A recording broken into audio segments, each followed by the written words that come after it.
Chàng trai bị đuổi việc. Linh đưa Ellie và Gus đi tham quan nơi làm việc và giới thiệu họ với sếp mình, Titus Block. Sau đó, chuyến thăm bất ngờ đến nhà của Ellie khiến rắc rối nảy sinh. Tingnan mo yung playhouse. Trong nhà cây kìa. Mas malaki pa sa buong kwarto natin. Nó lớn hơn cả phòng ngủ của bọn con. Huwag kang mag-exaggerate, Ellie. Đừng phóng đại thế, Ellie. Para saan ang 6 na aso? Cô ấy nuôi 6 con chó làm gì? Mete, tingin ko binabayaran siya para ilakad sila para sa ibang tao. Chú nghĩ cô ấy được trả tiền để dắt chúng đi dạo giúp người khác. Gustong-gusto ko ng aso. Cháu muốn nuôi chó. Pag natuto ka ng magligpit ng dumi mo, mag-uusap tayo, okay? Đợi cháu tự dọn được phân của mình rồi ta nói chuyện nhé. Dito lang, kumanan ka. Ngay trên kia, sang phải. Naniniwala kang isang tao lang ang nakatira rito. Cả nhà có tin được đây là nhà của một người không? Pag pumasok tayo, huwag kang humawak sa kahit ano. Vào trong đừng động vào thứ gì. Hi, pupunta kami para sa Atari, pumunta. Chào, bọn tôi đến vì Atari, đã đến. Tungkol sa Atari Games Console. Vì máy chơi game Atari. Vâng. Ikinabit yon ng asawa ko sa GC para makita niyong gumagana. Chồng tôi đã nối nó với TV để các anh biết nó hoạt động tốt. Siguro kung isa sa inyo. Có lẽ là một người trong số Maghihintay tayo sa labas, di ba? Ta sẽ đợi bên ngoài nhỉ? Di ko alam kung paano laruin yon. Anh không biết chơi trò này. Baka alam nyo, mga bata, kung paano laruin yon. Chắc bọn nhóc biết cách chơi nhỉ? Opo, kaya pumasok tayo, uy, boys. Dạ, vậy thì ta nên vào thôi, hai nhóc. Meron yang Space Invaders at iba pang laro. Có trò Space Invader và những trò chơi khác. Di yan gaanong ginamit ni Gilly. Thật ra Gilly không chơi mấy. Mas interesado na siya sa robotics. Giờ thằng bé thích chơi người máy hơn. Kukunin namin. Bọn tôi sẽ lấy nó. Ayaw mong subukan. Anh không muốn thử à? Hindi, ayos lang. Thôi khỏi, người đẹp. May tiwala kami sa'yo, eto, ayan. Bọn tôi tin cô, đây, của cô. 50. 50. Nakalagay sa ad na 100. Ôi, quảng cáo bảo 100 mà. Tingnan ko kung meron pa, o, Fiverr, 55. Để tôi xem còn gì, ồ, 5 đô, 55 rồi. Teka, uy, ano nang dala nyo, ilabas ang nasa bulsa. Đợi đã, các cháu có gì, vét sạch túi đi. 55, o, 57. 55, ồ, 57 rồi. 57, 50, sige na, boys. 57, 50 nào các cháu.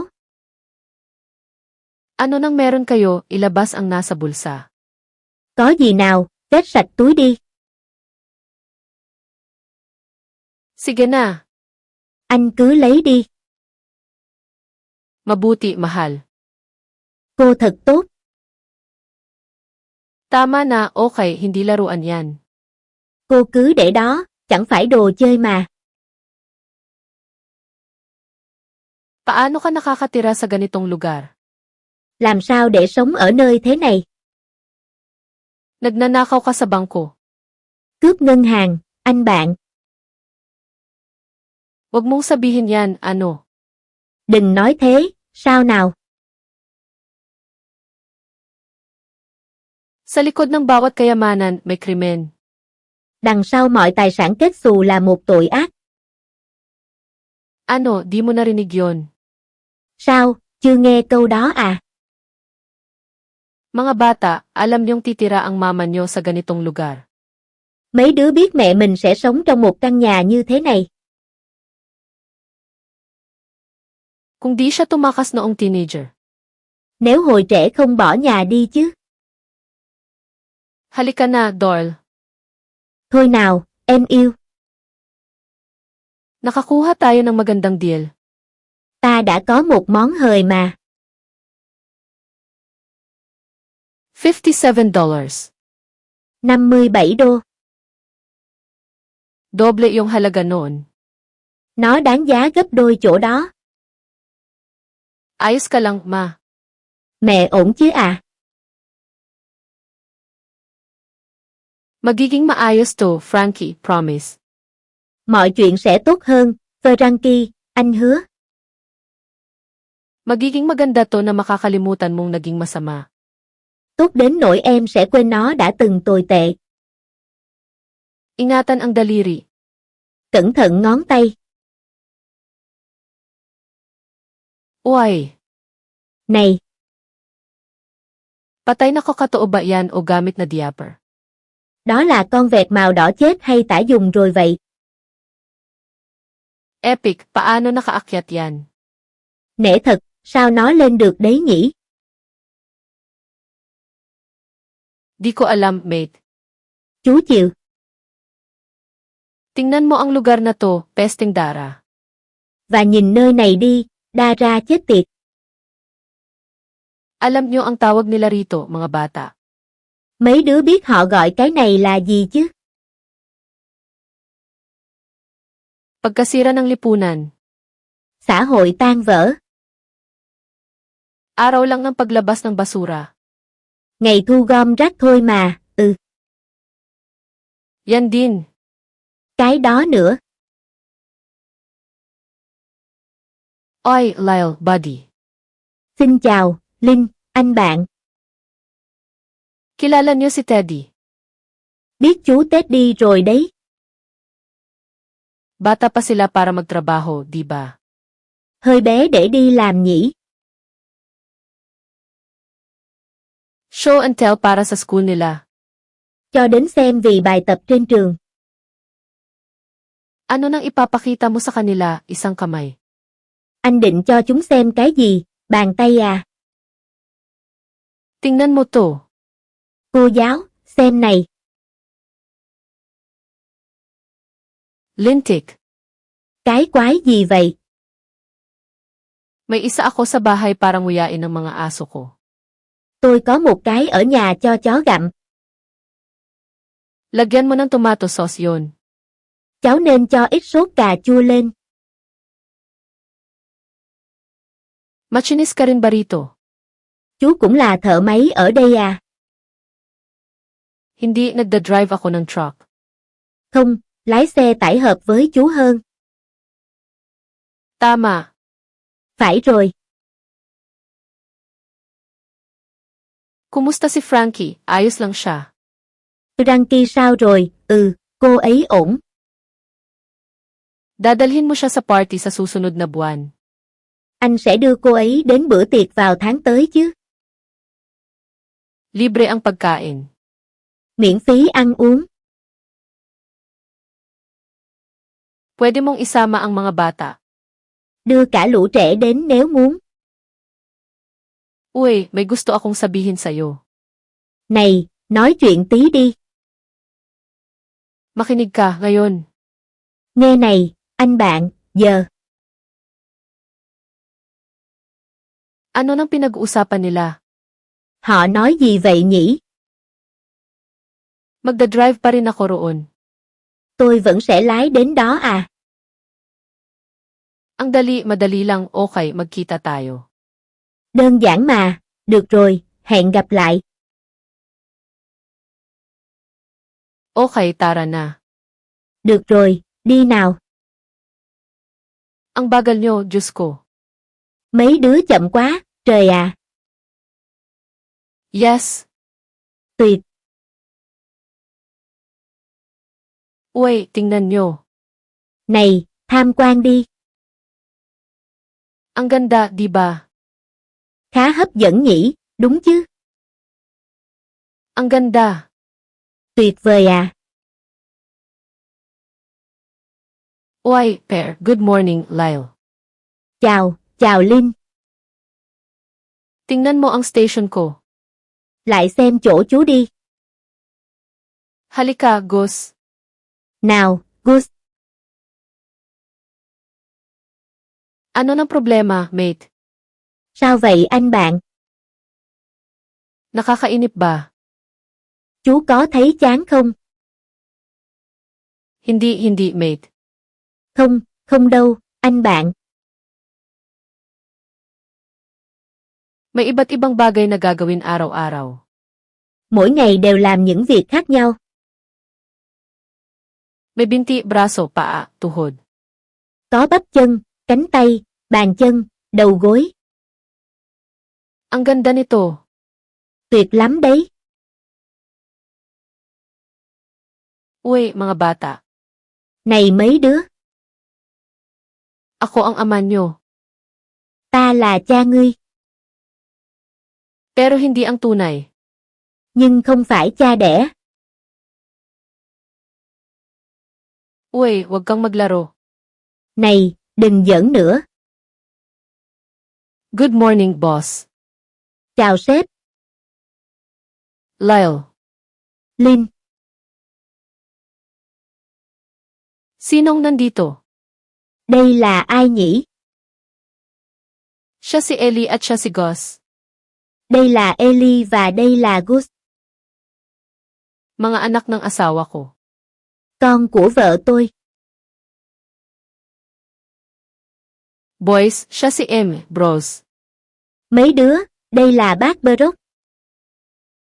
Siya ang may-ari ng buong pabrika. Bác ấy sở hữu cả nhà máy này. Sige, makipagkamay kayo. Bắt tay bác ấy đi. May lakas ka, bata. Nhóc có sức mạnh đấy. Hindi. Phải chứ, hay không?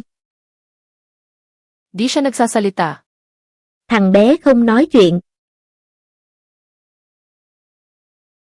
Wala siyang sinasabi mula noong 8 taong gulang siya. Chưa nói từ nào từ hồi 8 tuổi. Siya ba hindi walang problema sa kanya? Cậu bé chẳng có vấn đề gì cả. Napakatalino. Rất sáng dạ. Marami siyang alam, di lang niya sinasabi. Anh ấy biết đủ thứ, chỉ là không nói ra. Kaya ikaw ang madaldal sa pamilya, tama. Ở nhà nhóc là người thích nói chuyện nhỉ? Akin na ang braso mo. Đưa tay bác xem. Huwag kang matakot. Đừng sợ. Ah, Đúng rồi, hindi pa buong buo. vẫn chưa phát triển. Nararamdaman ko sa maro. Bác có thể cảm nhận từ trong tủy. Matigas ang buto pero hindi pa buo. Xương cứng, nhưng chưa hoàn thiện. Ano nang nakakatuwang bagay na alam ng kapatid mo? Thế anh nhóc biết điều gì thú vị nào? Ang totoo, kaya niyang sabihin ang future. Thật ra là có thể đoán trước tương lai. Ang Hegesistratus natin. Herista đời thực của ta à? Sino? Ai cơ à? Isa siyang propetang Griego na pinutol ang paa niya. Ông ta là nhà tiên tri Hy Lạp cổ đại đã tự chặt chân. Dahil ayaw na niyang makulong. Vì không muốn bị giam cầm nữa. Bigyan mo ako ng halimbawa ng panghula ng kapatid mo. Cho bác một ví dụ về sự việc nào đó từng ứng nghiệm. May isang beses na isinulat niya yung part terrace. Có một lần bọn cháu ở phố đất cao. At yon yung araw na nakita ni Mama. Đó là ngày mẹ cháu thấy. Yung matandang babae na paalis sa daanan dala yung pinamili niya. Một cụ bà bước ra khỏi vỉa hè cùng đồ vừa mua. Tapos hinila siya pabalik ni Mama. Rồi mẹ kéo bà ấy lại. Nang muntik siyang masagasaan ng council bus. Ngay khi xe buýt sắp cán ngang bà ấy. Sa Park Terrace. Trên phố đất cao sao? Hindi Oxley Avenue. Không, trên đại lộ Oakley. Pero inuwi ni Mama yung matanda. Nhưng rồi mẹ đưa cụ bà về nhà. Sa Park Terrace. Ở phố đất cao. Hindi, sa totoo lang, nakatira siya sa may boulevard. Không, thật ra bà ấy sống ở đại lộ nào đó. Pero block yon ng mga apartment. Nhưng đó là một dãy nhà. Na may karatulang nakalagay na mag-park sa terrace. Có cái biển báo hãy đổ xe trên chỗ đất cao. Nakakatakot, di ba? Quỷ dị nhỉ? Nakakatuwa tong mga anak mo, Lyle. Lũ trẻ nhà anh thú vị đấy, Linh. Opo, boss, salamat, boss. Vâng, cảm ơn sếp. Dear Alex, huling 2 linggo na ng term. Alex thân mến, giờ là 2 tuần cuối của học kỳ. At parang wala nang saysay yung klase. Và trường học có vẻ vô nghĩa hơn bình thường. May ginagawang artsy craft si Mama para sa end of year day. Mẹ đang tự làm đồ gì đó cho lễ hội cuối năm. Pero di kami yayaman sa mga talentong iyon. Nhưng mấy kỹ năng đó sẽ chẳng thể khiến bọn cháu giàu lên. Tingin ko, kaya ni Gus na kumita na professional na manghula. Cháu nghĩ Gus có thể làm thầy bói chuyên nghiệp. Pero hanggat di siya makapagsalita. Nhưng đợi anh ấy chịu nói chuyện. Kailangan kong maghanap ng ibang pagkakakitaan. Cháu phải tìm nguồn thu nhập khác. Si Bitch Dang ang pinakamayamang kilala ko at inalok niya ako ng trabaho. Bích Giang là người giàu nhất bọn cháu biết và bà ấy đã mời cháu làm việc. May imbitasyon si Lyle sa centenary. Mà thôi, chú Linh được mời đến lễ kỷ niệm 100 năm. Para sa pabrika ng mga paa kasama ng mga dating kriminal. Của nhà máy làm bộ phận giả nơi chú ấy làm cùng mấy người từng đi tù. At gustong-gusto yon ni Mama. Và mẹ rất phấn khích về vụ đó. Tingin ko, susubukang maging kagalang-galang ng lahat. Cháu nghĩ mọi người sẽ cố tỏ ra đứng đắn. Kahit wala sa amin noon. Dù chẳng ai là vậy cả. Dear Ellie, mabagal din yung ilang linggo rito. Ellie thân mến, vài tuần qua ở đây cũng trôi qua rất chậm. Ang nakakatuwa lang, inilublob si Belly Pedan sa dumi sa pagsaksak kay Giggsy.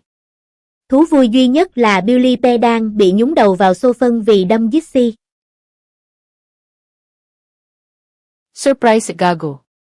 Bất ngờ chưa, thằng chó? Nilagyan na nila ng rim yung mga timba kaya napakaliit na para magkasya yung ulo ng tao. Giờ họ đã đặt một cái vành lên các xô phân để đầu người không lọt qua được. Ang masasabi ko lang, mag-ingat sa shortcuts. Chú chỉ muốn nói hãy cẩn thận với đường tắt. Walang madaling kitain. Không có đồng tiền nào dễ kiếm. At dumarating sa ating lahat ang paghihiganti, madalas pag di inasahan. Và ai rồi cũng gặp quả báo, thường là khi ta ít ngờ đến nhất. Lyle, nasaan ka? Linh, anh đang ở đâu? Mukhang masaya yan, pwede kong subukan. Trông vui đấy, tôi thử được không? Magiging stall yan sa FT. Nó sẽ là một gian hàng ở lễ hội. Teka, tumayo ka sa likod nito. Khoan, đứng sau cái này. Dinikit mo yan gamit ang superglue. Cô gắn nó bằng keo siêu dính à? Lakasan mo ang pagpum. Anh phải bắn mạnh hơn. Sinasabi mo yan sa lahat ng lalaki, di ba, uy? Cô có nói thế với tất cả đàn ông không, hả? Sige, panoorin mo to. Rồi, xem này. Natamaan ko na. Bắn trúng rồi. Ano nang ibibigay mong premyo? Phần thưởng là gì? Mga candy lang. Kẹo mút này nọ thôi. Pwedeng pakisabi sa boys, nakaparada ako sa harap, salamat. Cô nói với bọn trẻ tôi đang đổ xe phía trước nhé, cảm ơn. Tara, mate, may floaties ka. Nào, anh bạn, có phao rồi. Hello. Xin chào. Basahin mo ang karatula. Đọc biển báo đi. Ano nang nangyayari? Có chuyện gì vậy? Sarado ang pool para sa maintenance, niloloko mo ako. Hồ bơi đóng cửa để bảo trì, đùa chắc. Ano nang dapat ayusin sa pool? Hồ bơi thì sửa cái gì? Butas yon na may tubig. Cái lỗ chết tiệt với nước ở trong thôi mà. Di ko alam chemicals. Chịu, hóa chất à. Sorry boys, maglalakad kayo pa uwi. Xin lỗi mấy đứa, đi bộ về nhé. Dapat nasa Jamboree Heights kami 5 minuto na, sige. Lẽ ra đến Jambo hay 5 phút trước rồi, đi đi. Teka, ano nang meron sa Jamboree Heights? Khoan, có gì ở Jambo hay? Wala kang pakialam, sige na. Khỏi quản, đi đi. Nagbebenta ka ng droga ni Bitch Dang, uy. Chú buôn đồ từ chỗ Bích Giang à, này. Binalaan na kita. Chú cảnh cáo rồi đấy. Lintik, ano, alam ko, alam ni Gus, siguro alam din ni Mama. Chết tiệt, sao nào, cháu biết, Gus biết, cá là mẹ cũng biết. At sira ang tsinelas ni Gus. Mà dép Gus cũng đứt rồi. Oh, tingnan mo yan, napakadali noon, di ba? Nhìn kìa, đúng lúc quá nhỉ. Pasok. Lên xe đi. Uy, kasama ang mga bata. Này, với bọn trẻ ư. Magiging maayos sila, sige na. Ừ, chúng sẽ ổn thôi, đi đi. Mga peste. Lũ ranh. Huwag hahawak ng kahit ano. Đừng táy máy gì đấy. Ito iyong lugar. Chỗ này hả? Ano pa nang hinihintay natin? Còn chờ gì nữa? May pwedeng tumahimik ka, please. Anh bạn, im lặng đi, làm ơn. Okay, umupo lang kayo rito at huwag magpakita, okay. Rồi, hai đứa cứ ngồi đây, đừng để ai thấy nhé. Okay, sige, kaya pag tinanong ng lalaki ang ginagawa namin, sasabihin ko. Được rồi, thế khi chú kia hỏi bọn cháu đang làm gì, cháu sẽ... Ayos lang, sir, nagbebenta lang ng droga ang stepdad ko. Không sao à, bố dượng của cháu đang giao dịch ma túy.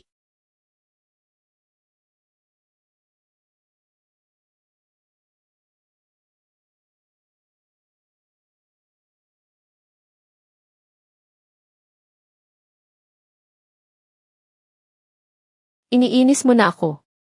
Cháu làm chú bực rồi đấy. Okay, tara na. Rồi, đi nào.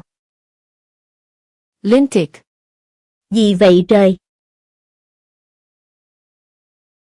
Hindi sila magsasalita, huwag kang magsasalita. Chúng sẽ không nói lời nào, cấm hó hé gì đấy. Opo, seryoso ako. Dạ, nghiêm túc đấy. Ikaw yan, tol. Là anh nhà. Bukas yan. Mở sẵn rồi đấy. Umupo ka, tol. Ngồi đi. Hindi umupo ka, tol. Không, ngồi đi. Magandang pag-aalaga yan, kapatid. Giật giải nuôi dạy con cái đấy nhỉ. Dalhin ang mga anak sa drug delivery. Đưa bọn trẻ đi giao ma túy luôn. Papa ng taon, Way Kuz. Ông bố của năm nhỉ. Well, inaayos ang pool. Hồ bơi đang được sửa chữa. Ano nang dapat ayusin sa pool? Hồ bơi thì cần sửa gì chứ? Alam ko, yon ang sinabi ko. Tôi biết, tôi cũng nói vậy. Tungkol saan ang pelikula? Phim về gì vậy? Di ko alam, bata. Chiều, nhóc à. Gangsters at iba pa. Xã hội đen này nọ. Bumiyahe siya sa Hong Kong, hinahanap ang nagpugot sa asawa niya. Anh ta đi khắp Hồng Kông, tìm tên khốn đã chặt đầu cô gái của mình. Bakit niya pinugutan ng ulo? Hắn chặt đầu cô ấy để làm gì? Dahil gago siya. Vì hắn là đồ khốn. Gaya ng kaibigan mong si Ivan. Như Ivan, bạn anh nhỉ? Ganon ang ginagawa ng masasama. Mấy tên khốn xấu xa thường làm vậy. May ibibigay ka para sa akin. Anh có gì cho tôi thế? À. Dinalhan kita ng mga beer. Vài chai bia. Gusto mong a-check to, a-check mo. Cô có muốn kiểm tra không? Anh làm đi. Sige na, Elsie. Nào, Elsie. Di mo nakikitang gumaganda na to. Cô không thấy đang đến đoạn hay à? Gusto niyong pumili ng soft drinks, boys. Mấy đứa muốn chọn nước ngọt không? May iced Vovo biscuits dyan, katabi ng mga kamote. Có một ít bánh quy ice Vovo trong đó, bên cạnh khoai lang. Gusto mo ng beer, to? Uống bia không? Ibigay mo rito. Có, đưa đây nào. Ano yan? Kia là gì à? Merian. Cái vồ. Pamana yan ng pamilya ko. Vật gia truyền đấy. Pag-aari ng lolo ko sa talampakan. Thuộc về ông cố ba đời của cô. Para saan yan? Nakakamatay na armas yan. Để làm gì à? Là vũ khí chết người. Kung alam mo kung paano ay swing, makakawasak yan. Nếu biết cách vung, nó có thể thật sự gây hại đấy. Kaya niyang basagin ang bungo ng pakeha, gaya ng pagbasag sa itlog. Nó có thể đập vỡ đỉnh hột sọ gã PKH như đập vỡ đỉnh vỏ trứng. Ano ng pakeha? PKH là gì à? Puting tao yon. Là một gã da trắng. Gaya ni Lyle. Như Linh. Ayos to, sasabihin ko sa'yo. Đồ tốt đấy, nói cho cháu biết. Mas maayos pa kay Dustin Vang. Tốt hơn đồ của Dustin Vang. Sino si Dustin Vang? Dustin Vang là ai à? Ang dami mong tanong, no. Cháu hỏi nhiều quá nhỉ? Dealer sa Sydney si Dustin Vang. Dustin Vang là tay buôn đồ ở Sydney. Pero pinuputol niya ang droga niya sa Manitol kaya ayaw naming gamitin. Nhưng gã giảm mannitol trong đồ nên bọn cô chả muốn dùng của gã. At laging napapatay ang mga tagadala. Và mấy tay giao đồ của gã cứ bị giết. Sino nang pumapatay sa kanila? Ai giết họ? Tanungin mo si Lila dyan. Cái đó cháu phải hỏi Linh. Iinumin mo yan. Cháu sẽ uống chứ. O tatayo ka lang at titignan mo ang suso ko buong hapon. Hay chỉ đứng đó nhìn chằm chằm ngực cô cả buổi chiều? Sorry. Cháu xin lỗi à.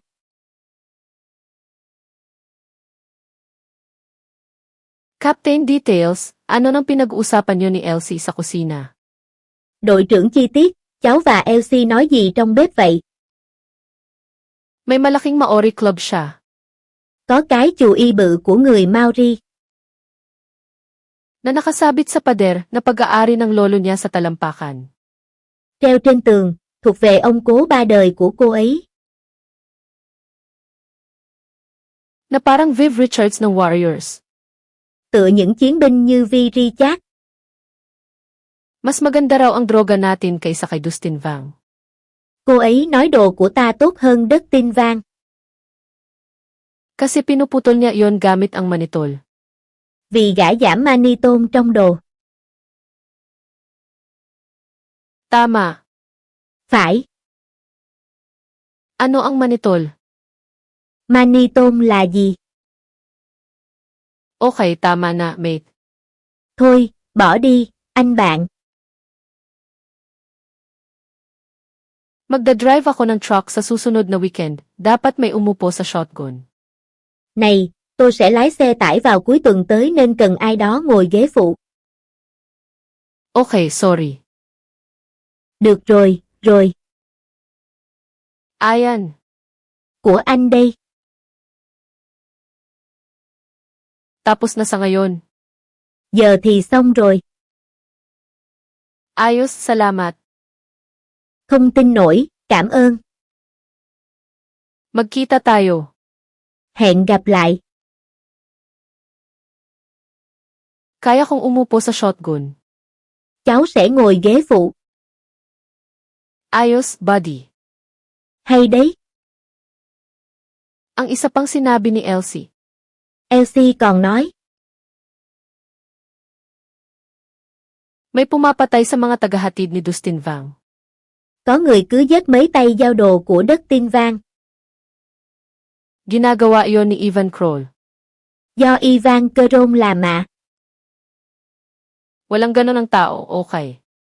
Không có người như vậy đâu. Bugiman si Ivan Kroll na inimbento para umayos lahat, yun lang. Ivan Kron được tạo ra để khiến người ta nghe lời thôi, thế thôi. Naniniwala si Darren sa kanya, pati si Ezra. Darren tin là có, Ezra cũng vậy. Talaga? Vậy sao? Kahit anuman, magsama ka ng magbabantay sa'yo. Dù sao, chú cũng có thể nhờ ai đó bảo kê. Alam mo ang pwede, yung di gaanong maingay. Biết chú dùng được ai chứ, kẻ bớt nói chút. Okay, Diyos ko, mate. Được chứ, ý chú là, lạy Chúa. Kung gusto mong tumulong, tumahimik ka, okay. Anh bạn, nếu muốn giúp thì im lặng chút, được chứ? Alam mo, lumayo ka roon. Rõ chứ, chớ chỏ mũi vào. Di ko kailangan ng nasa shotgun. Chú chả cần ai ngồi ghế phụ. Di ko kailangan iyon, hindi. Chả cần điều đó, chả cần. Hay, saan niya nakukuha ang mga ideang iyon? Trời à, sao nó nghĩ được vậy? Ma! Mẹ! Uy, ayoko nang sumasama ka kay Nunchucks, okay. Này, chú không muốn cháu chơi với lũ nung chút nữa, được chứ? Baliw siya. Thằng đó là một tên tâm thần. Ano nang ibig mong sabihin, di ako sumasama kay Darren? Là sao, cháu đâu chơi với Darren? Parang malapit ka sa kanya noong nakaraan. Tối hôm trước cháu có vẻ thân với nó. Parang malapit ka sa mama niya, hoy, negosyo yon. Chú có vẻ khá thân với mẹ nó. Này, đó là công việc. Kayo, pumasok na kayo sa klase. Bọn nhóc kia, vào lớp ngay. Sige na, umalis na kayo, bumaba na kayo, sige. Đi đi, ra đi, cả hai, đi. Salamat sa paghatid. Cảm ơn đã cho đi nhờ. Welcome. Không có gì. Kita tayo, Gussie. Hẹn gặp lại, Gussie. Aalis na ako, magkita tayo, Gus. Tớ đi đây, hẹn gặp lại, Gus. Naku, Diyos ko. Ôi, chú ơi. Ano na nangyari, ayos lang ba siya? Sao vậy, cô ấy ổn chứ? Shelly, ayos ka lang. Shelly, em ổn chứ? Umupo ka at bumawi ng hininga. Cứ ngồi đó và hít thở trở lại. Huminga ka lang. Cứ hít thở đi. Salamat. Cảm ơn nhé. Susunod. Tiếp nào. Ma, ano nang ginagawa mo rito? Mẹ làm gì ở đây thế? Dinala si Shelly ng mama niya sa doktor, kaya nag-volunteer ako. Mẹ của Shelly đưa con bé đi khám nên mẹ làm tình nguyện. Bakit di mo sinabi sa akin, 13 ka? Sao mẹ không bảo con mới 13 tuổi. Ellie, di ko kailangang humingi ng permiso mo para magtrabaho sa kantin. Mẹ đâu cần xin phép con để làm việc ở căng tin trường. Diyos ko, ma, ano nang gusto mo? Chú ơi, thế con muốn gì? Pwedeng 3 lamington. Cho con 3 cái bánh lamington nhé. Di yan tanghalian. Đó đâu phải bữa trưa. Ma, sige, 3 lamington. Mẹ, được rồi, 3 cái bánh lamington. Magandang araw. Ngày tốt lành nhé. Salamat. Cảm ơn mẹ. Mga bata, ha? Con cô à. Busy si Lyle. Linh bận à. Nagtatrabaho pa rin siya sa pabrika. Ừ, anh ấy vẫn làm việc ở nhà máy. Di niya tayo makukunan ng cocaine, ano? Anh ấy có thể lấy giúp ta ít đồ không? Hindi. Không, Di na ginagawa ni Lyle yon. Linh không làm thế nữa. Sorry, narinig ko. Xin lỗi, tôi nghe nói anh ấy. Narinig alin, sorry. Nghe gì, xin lỗi. Balita ko, magtitinda ka sa FTE. Nghe nói cô bày gian hàng ở lễ hội. Ginagawa lang para sa komunidad. Cống hiến vì cộng đồng thôi mà. Susunod. Tiếp nào. Tinuruan siya ni Lyle sa kaliwang braso. Linh dạy nó đấm móc bằng tay trái à. Magandang career yan. Có tương lai đấy. Sa tingin mo magsasalita pa si Gus? Bác nghĩ anh Gus sẽ nói lại chứ? Di ko nakikitang hindi. Sao lại không nào? Tingin mo kaya talaga niyang hulaan ang hinaharap? Bác nghĩ anh ấy thật sự có thể tiên tri à? Alam mo kung masasabi ko ang hinaharap. Biết gì không, nếu bác có thể tiên tri. Tatahimik ako tungkol doon. Bác sẽ giữ im lặng. Bakit? Sao lại thế à? Dahil di ka titigilan ng mga tao. Vì sẽ chẳng ai để ta yên. Ano nang sasabihin mo? Cháu định nói gì với họ? Minsan kailangang may masamang mangyari para makuha ang magaganda. Đôi khi phải có điều xấu thì mới có điều tốt. Tulad ng ano? Ví dụ đi à. Kung di lumayas ang mama mo, di niya makikilala si Robert. Nếu mẹ cháu không bỏ nhà đi, cô ấy đã chẳng gặp Robert. Kung di lasinggo si Robert, di niya makikilala si Lyle. Nếu Robert không nghiện rượu, cô ấy đã chẳng gặp Linh. Maraming masama yon para sa isang maganda. Nhiều điều xấu cho một điều tốt. Dalawang magandang bagay. Hai điều tốt chứ. Nakilala ko kayong dalawang peste. Gặp được hai tên ranh nhà cháu. Ang sinasabi ko. Ý bác là. Ang sakit at saya, parte lang sila ng pagiging tao. Nỗi đau và sự hài lòng là một phần của con người. Doon mo malalamang ipinanganak ka. Thế cháu mới biết mình đang sống. Kung di masakit, di totoong buhay. Không đau thì không phải đời. Kasama mo si Teddy ng 2 linggo. Chú Teddy đã không đi với chú vài tuần rồi. Diyos ko, mate. Chú ơi, anh bạn. Tingin ko gusto mo akong makasama dahil nakikita ko ang di mo nakikita. Cháu nghĩ chú muốn cháu đi cùng vì cháu thấy thứ chú không thấy. Dito ka lang sa kotse para sa isang to, okay. Lần này cứ ngồi trong xe đi nhé. Delikado ang mga lalaking yon, seryoso ako. Mấy gã này dữ lắm, ý chú là vậy. Di na kailangang bilangin. Không cần đếm đâu.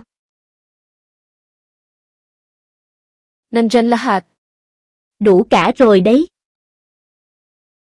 Ipangako mo sa akin na maganda to. Giờ thì cam kết đây là đồ tốt đi. Laging maganda yan, pare. Luôn là đồ tốt, anh bạn. Dahil medyo pangit noong nakaraan. Vì lần trước hơi tệ. Baka masasanay ka rin. Hoặc do anh lờn thuốc rồi. At baka sinusubukan mo kaming lokohin. Hoặc do mày giỡn mặt bọn tao. Naku, kalma, okay. Trời à, bình tĩnh đi, được rồi. Lyle, ano nang nangyayari? Chú Linh, chuyện gì vậy? Sino ka ba? Mày là ai?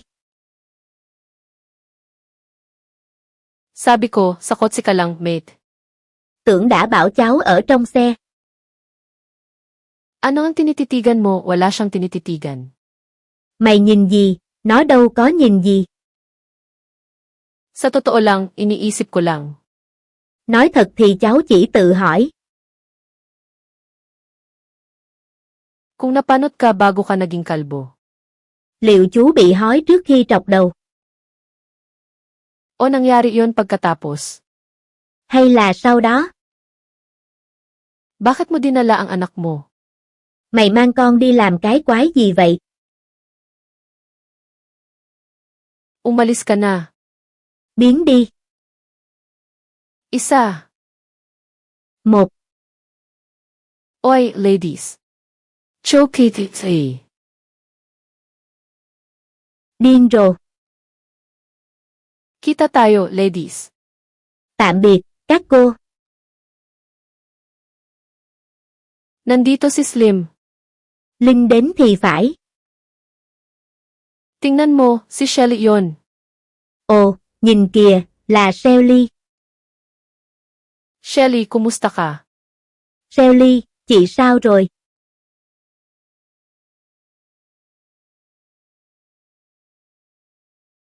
Uy, balita ko galing ka sa ospital.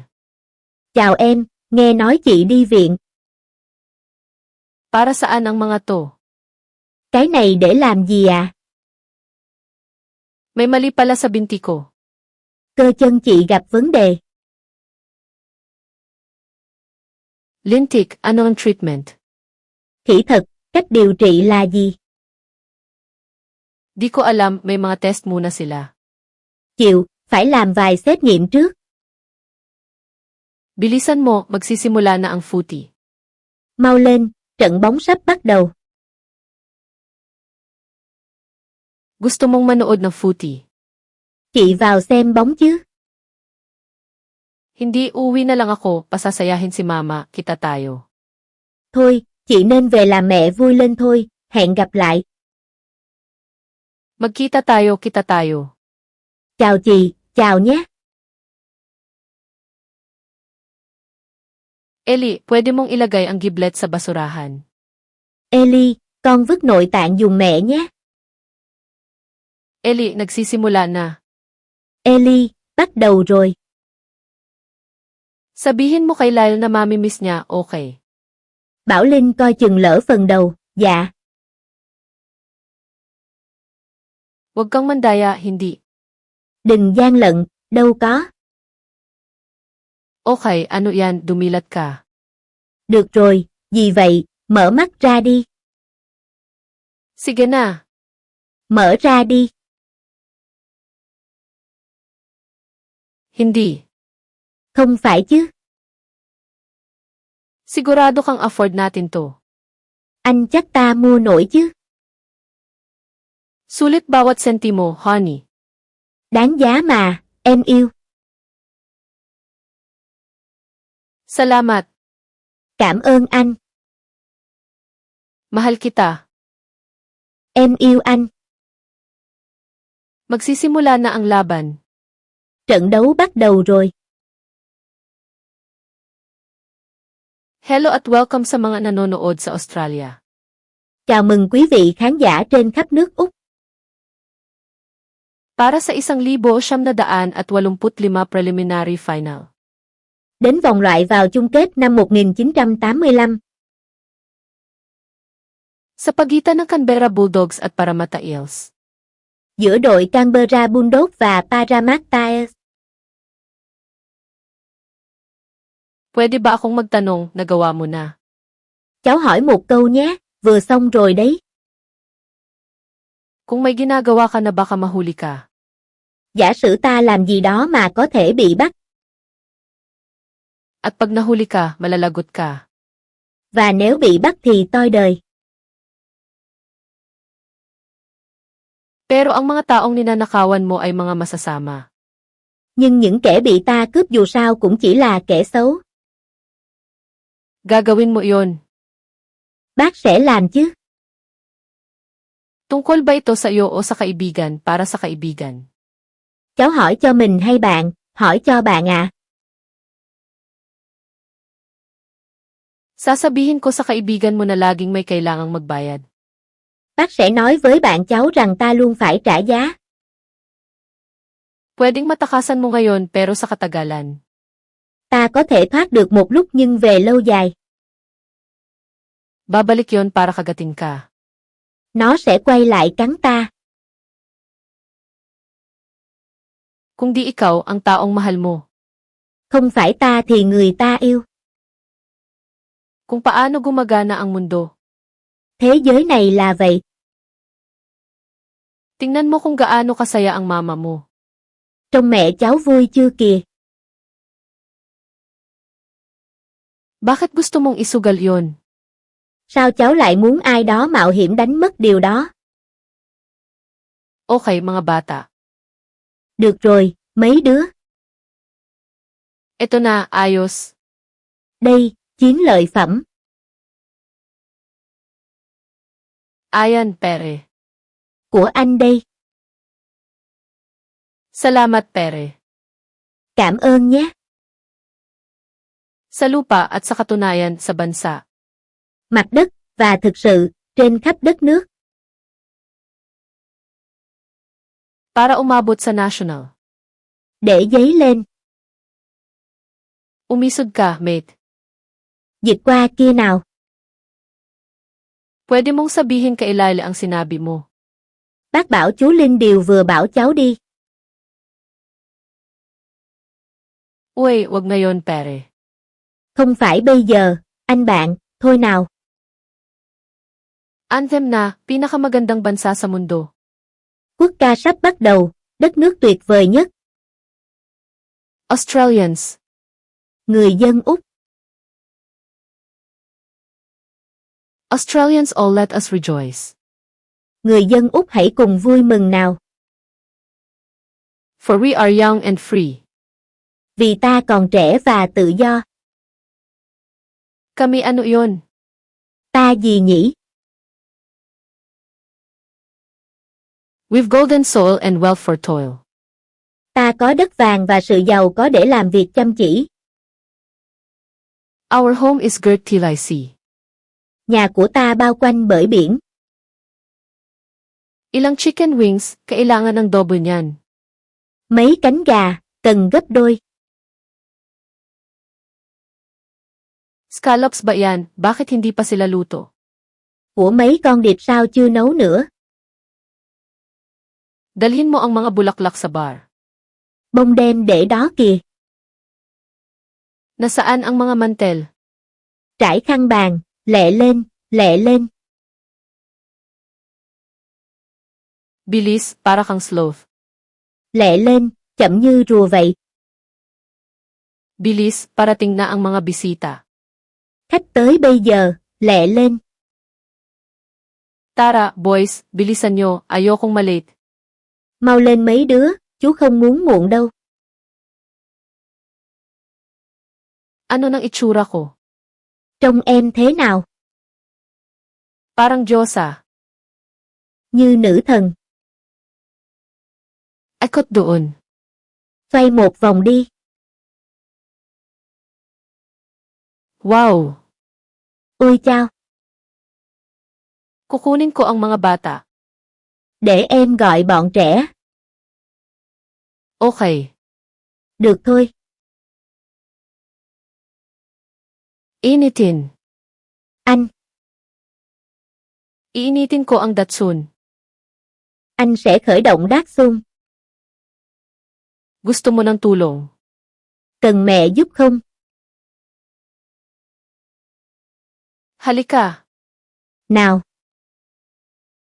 Di pwedeng dito lang kami ni Gus at manood ng video. Con và Gus không thể ở nhà xem phim mà. Magiging masaya yon. Sẽ vui lắm đấy. Magtatalumpati lang iyong matatanda. Sẽ chỉ có một đám người già phát biểu. Baka makakilala ka ng makakatulong gaya ni Titus Bros. Con có thể gặp ai đó hữu ích như Titus Bros. Nakilala na namin siya, nakakatakot siya. Con gặp rồi, dễ sợ lắm. Kakalabintatlo mo lang pero di kailangan. Con vừa bước sang tuổi 13 nhưng không bắt buộc. Na maging bastos sa lahat. Phải khó chịu với mọi thứ đâu. Di ganon ang pagiging teenager. Thanh niên chẳng phải vậy đâu. Ganon. Có đấy. Tatlong taong nasa pabrika si Lyle. Linh đã ở nhà máy được 3 năm. Importanteng empleyado siya. Anh ấy là nhân viên giỏi. Ma, kung importante siya sa kanila, ipopromote siya. Mẹ, nếu chú ấy giỏi thì đã được thăng chức hay. Tumigil ka, Ellie. Thôi đi, Ellie. Pupunta tayo, sasama ka. Bọn mẹ sẽ đi, con cũng tới. Pero at least magmukhang masaya ka. Ít nhất con phải trông như rất tận hưởng. Sinusubukan mong maging kagalang-galang. Mẹ đang cố tỏ ra đứng đắn. Kagalang-galang kaya nagsusuot si Lyle ng overall niya araw-araw at pumapasok. Đứng đắn là lý do mỗi ngày Linh mặc đồ bảo hộ và đi làm. Sa trabaho, kahit na ayaw niya. Kể cả khi không thích. Kagalang-galang kaya siya nag-aayos ng death screens. Đứng đắn là lý do anh ấy sửa màn trắng ruồi. At nagpuputol ng damo at naglalagay ng pera sa bangko para makaalis tayo rito. Cắt cỏ và gửi tiền vào ngân hàng để đưa ta rời khỏi đây. Kagalang-galang kaya may pagkain at tissue sa banyo. Đứng đắn là lý do con có đồ ăn và giấy chùi mông. At di laging nagiging miserable ang araw mo. Và mỗi ngày trôi qua không tệ. Kaya wag punain ang kagalang-galang, okay. Nên chớ chỉ trích việc tỏ ra đứng đắn. Marami iyon nagagawa. Nó có rất nhiều lợi ích. Tingnan mo, mukha kang gwapo, uy, okay. Xem kìa, trông bảnh lắm, thế à, được rồi. Maging normal ka lang, please. Con làm ơn bình thường được không? Hi, Darren. Chào Darren. Tink, paano ka nakatanggap ng imbitasyon? Thần tiên, sao cậu lại được mời? Di ko alam, doon nagtatrabaho si Lyle. Chịu, chú Linh làm việc ở đây. Kumusta ang distribution business? Việc làm ăn phân phối hàng thế nào? Maganda sa tingin ko. Khá tốt, tôi nghĩ vậy. Sumasama ako sa delivery minsan. Đôi khi tôi đi giao hàng với chú ấy. At ano nang ginagawa? Và làm gì? Nagbabantay, sisiguraduhin walang nananamantala. Trông chừng, đảm bảo không ai lợi dụng. Tink, ang naninindak. Thần tiên, cậu làm bảo kê à? Mga binibini at Ginoo, umupo na kayo. Quý vị, xin mời ngồi. May hapunan na. Bữa tối đã được dọn ra. Eto na. Đây rồi. Sinong nasa mesa mo? Bàn nhà cậu có ai vậy? Ang local member para sa Oxley. Thành viên địa phương ở Oakley. At yan si Detective Tim Cotton.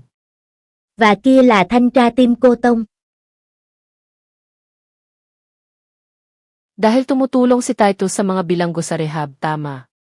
Vì bác Titus giúp tù nhân trong trại cai nghiện à? Hindi, kasi kalahati ng mga pulis dito, kinukuha ang Christmas holidays nila na pinondohan ni Mama. Không, vì một nửa số cảnh sát ở đây được mẹ tôi tài trợ cho lễ Giáng sinh. Si Ivan Kroll yan. Ivan Keron kìa. Sinabi ni Lyle, walang ganun ang tao. Chú Linh nói không có người đó. Baka hiniling ni Lyle na wala. Có lẽ chú Linh ước gì không có. Ano na nangyari sa mukha niya? Mặt hắn ta bị sao vậy?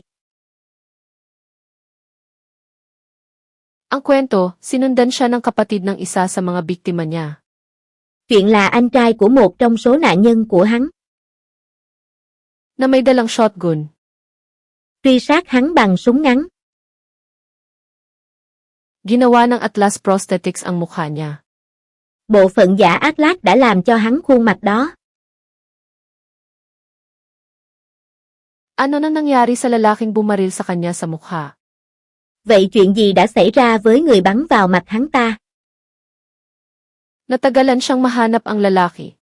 Hắn mất một thời gian để tìm.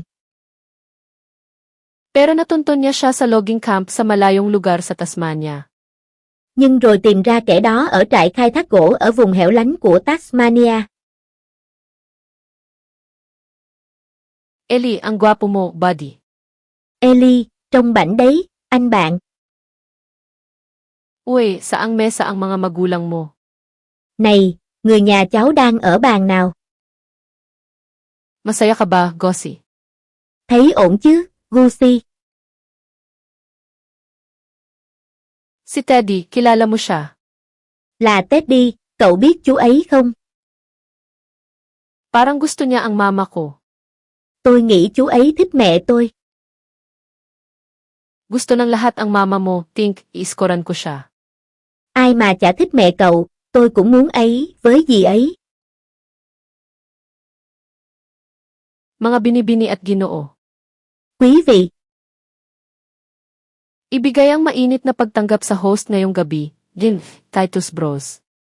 Hãy nhiệt liệt chào đón người dẫn chương trình tối nay, ông Titus Bros. Salamat. Xin cảm ơn. Alam ng ilan sa inyo.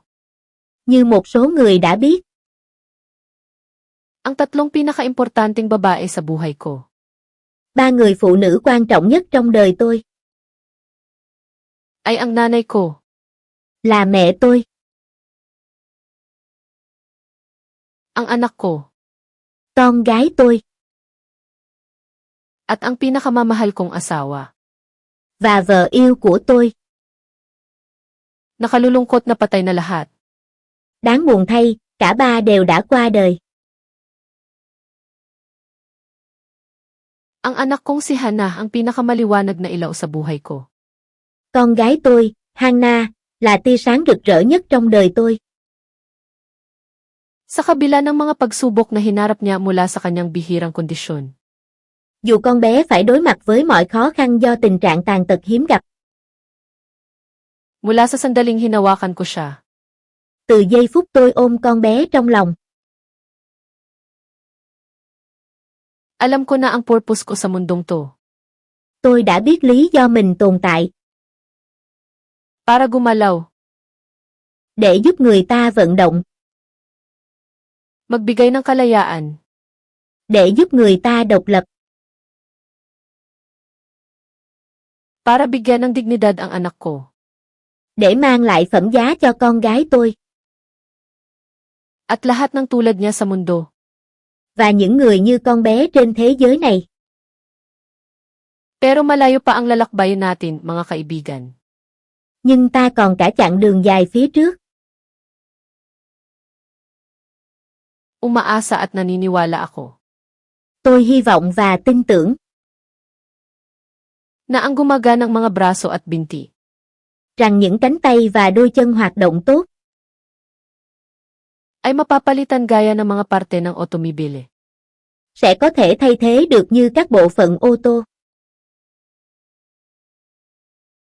Hanggang doon, Đến lúc đó, ipinapangako ko na ang ating sagradong misyon. tôi xin hứa sứ mệnh thiêng liêng của ta Para maibalik ang pagkilos sa lahat ng nagnanais noon. là khôi phục khả năng vận động đầy đủ cho tất cả những ai khao khát nó At nararapat và xứng đáng có nó. ay kasisimula lang. Chỉ mới bắt đầu thôi. Magandang gabi. Chúc mọi người buổi tối vui vẻ. Uy, pwedeng pahingi ng lobo. Cho tôi quả bóng nhé. Ang lapit na, kaya mo yan. Sắp được rồi, cháu làm được mà. Yes, tinamaan ko. Tuyệt, cháu bắn trúng rồi. Nagawa mo, congratulations. Đúng vậy, chúc mừng cháu. Salamat, magaling. Cảm ơn à, cừ lắm. Mutant madness, tara rito. Sự điên rồ đột biến đây, bước lên đi nào. Pwede mong ilagay lahat ng pera sa bag. Cô cho hết tiền vào túi này nhé, Franz. At siguraduhin mong tama lahat. Và đảm bảo là chính xác hết nhé. Siyempre. Được chứ? Popstick pandemonium. Sự huyên náo của gậy đây. Pumili ng stick at manalo ng premyo. Chọn một cây gậy và giật giải đi nào. Sino nang may gusto? Có ai không? Ang pangit ng stall na to. Gian hàng khá nhàm nhỉ. Nag-volunteer ka? Em tình nguyện tham gia à? Hindi, sabi ni mama kailangan. Không, mẹ em bảo làm. Para sa komunidad daw. Mẹ dạo này thích cống hiến vì cộng đồng. Gusto ko ang mama mo. Chị thích mẹ em. Dati, naiinggit ako sa pamilya mo. Chị vẫn luôn ghen tị với gia đình em. Naiinggit sa amin, bakit? Ghen tị với nhà em ư, tại sao? Dahil minamahal ka. Vì yêu thương nhau. Minamahal lahat, di ba? Ai cũng được yêu thương mà. Ibig kong sabihin, ramdam kong mahal ako, pero pinapalungkot ko si mama. Ý là chị cảm thấy được yêu thương nhưng giờ chị chỉ là mẹ buồn thôi. Mas maswerte ka kaysa sa inaakala mo, Belle. Em may mắn hơn mình nghĩ đấy. Halika, mate. Tuyệt, đi nào, anh bạn. Popstick Pandemonium. Sự huyên náo của gậy đây. Mutant Madness. Sự điên rồ đột biến đây. Popstick Pandemonium. Sự huyên náo của gậy đây. Hindi Mutant Madness. Không, sự điên rồ đột biến đây. Isang buong popsticks at isang buong pandemonium. Một đống gậy và cực kỳ huyên náo. Hindi Mutant Madness. Không, sự điên rồ đột biến đây. Mutant Madness, walang totoong mutant, sinasabi ko lang. Sự điên rồ đột biến mà có gì đột biến đâu, chỉ giỏi nói thôi. Mas maganda ang premyo rito. Giải thưởng xịn hơn ở đây. Talagang maganda ang premyo rito. Ở đây có giải thưởng xịn hơn nhiều. Gusto namin ang pagkain. Cho bọn con đồ ăn, cho bọn anh đồ ăn. Uy! Tuyệt vời. Tingnan nyo, pwede, uy. Trông kìa, kìa.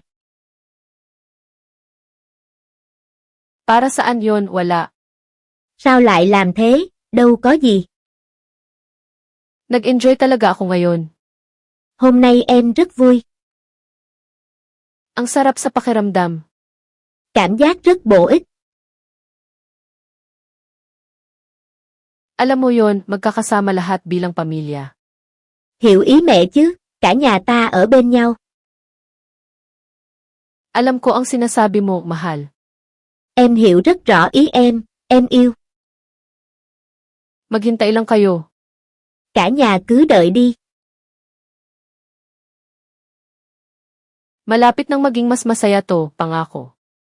Rất nhanh thôi, mọi thứ sẽ trở nên dễ chịu hơn, anh hứa đấy. Siguro. Có lẽ thế. Hintayin niyo lang, ano ba? Chờ lát nhé, ôi, thôi nào. Spudball, Little Champion. Này anh bạn, nhà vô địch đây nhỉ? Pare, sana isinara mo man lang iyong pinto. Anh bạn, ít nhất cũng đóng cửa lại chứ. Hahayaan mong huminga yon. Mở ra cho có không khí. Ako na, inimbitahan niyo ba si Shelly o ano? Để con, mấy đứa mời Shelly hay ai à? Oh, Shelly. Ồ, Shelly, Pasensya na sa abala. xin lỗi vì cắt ngang. Sino ka, kaibigan ni Lyle? Anh là ai, bạn của Linh? Ikaw, labas. Mày, ra ngoài. Sige, labas. Mau lên, ra ngoài. Okay. Tôi biết rồi. Ikaw, umupo ka. Cô, ngồi xuống. Huwag kang gagalaw, mabilis lang to. Yên đi, sẽ không lâu đâu. Tatanungin ko lang si Lyle tungkol sa side business niya. Chỉ cần hỏi Linh về nghề tay trái chút thôi. Side business, ano ang sinasabi niya? Nghề tay trái, gã nói gì vậy? Di ko alam ang sinasabi niya, tumigil ka. Anh không hiểu gã nói gì, im đi. Testing. Mẹ kiếp, Gusto mong sabihin kung saan mo itinago ang extra, Lyle. muốn cho bọn tao biết nơi mày giấu chỗ dư chứ, Linh. Hoy! Này, Sige na, di na kailangan ang kalokohang to. nói nhanh thì bọn tao không cần làm vậy. Saan mo itinago ang extra, Lyle? Mày giấu chỗ dư ở đâu, Linh? Ayos lang. Không sao đâu, Ayos lang. không sao đâu. Okay, ano? Được rồi sao? Gussie. Gucci, Ano nang ginagawa mo? Ano nang sinasabi niya? mày làm gì vậy? Hắn nói gì với thằng nhỏ vậy? Itigil mo yan, kausapin mo ako, Lyle. Thôi ngay, nói tao biết ngay, Linh. Lintik, tigil.